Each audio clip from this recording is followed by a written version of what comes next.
la famille, j'espère que vous allez bien et que tout se passe bien chez vous. Bienvenue sur la plateforme de vainqueurs. Ici Christ Jordan, Niamali Togo, votre motivateur de vie pour le concept Personne Vainqueur. Avant tout, allez-y liker notre page Facebook, allez-y vous abonner à notre chaîne YouTube et suivez-nous sur notre Instagram et notre Snapchat Personne Vainqueur. Rentrons de plein pied dans notre thème ce soir, le jardin de mon cœur. Le jardin est un endroit où nous pouvons s'aimer une graine afin de pouvoir récolter des fruits. Le jardin ici, au sens premier, c'est cela.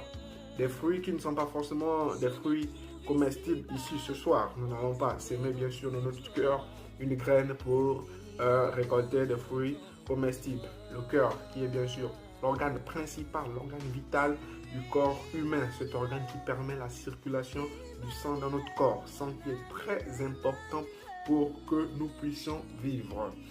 Le jardin de mon cœur. Qu'est-ce que nous devons s'aimer dans notre cœur? Qu'est-ce que nous devons s'aimer dans ce jardin qui est notre cœur? Là est la question que nous nous posons.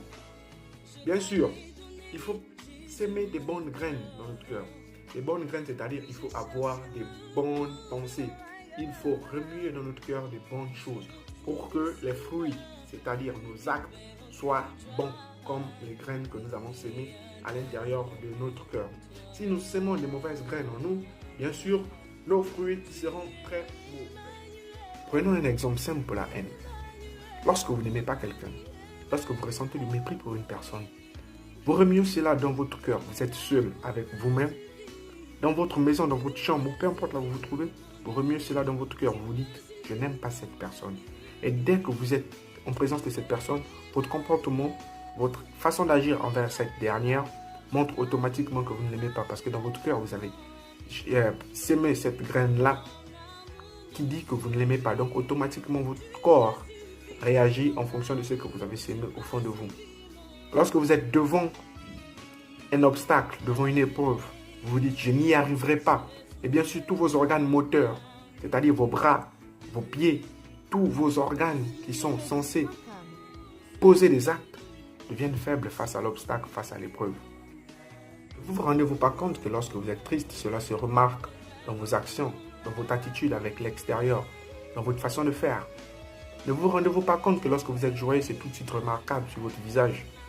C'est parce que dans votre cœur, il y a cette graine-là qui a été sémée et qui bien sûr porte ses fruits à l'extérieur.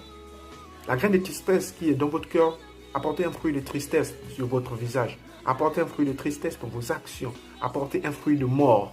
Parce que lorsque vous êtes triste, vous êtes littéralement mort. Parce que vous posez des actions plus ou moins lentes. Vous posez des actions sans vivacité. Lorsque vous êtes en joie, dans votre cœur, il y a une graine de joie. Il y a cette graine-là qui a été sémée en vous. Et nous vous encourageons bien sûr à toujours s'aimer la graine de joie, la graine de paix autour de vous et dans votre cœur. Parce que cela dépendra de votre relation avec l'extérieur. Ne soyons pas égoïstes, ne soyons pas mauvais. Tout ceci est très important pour notre propre bien-être. S'aimer en vous la positivité.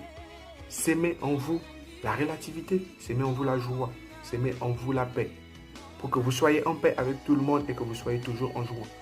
Nous savons que ce n'est pas facile, mais c'est un exercice qui commence très petit et qui finira par porter des grands fruits. Essayons d'ouvrir les petites portes afin d'en ouvrir les grandes. Il faut commencer petit pour terminer grand. Ne vous demandons pas tout de suite d'être soft.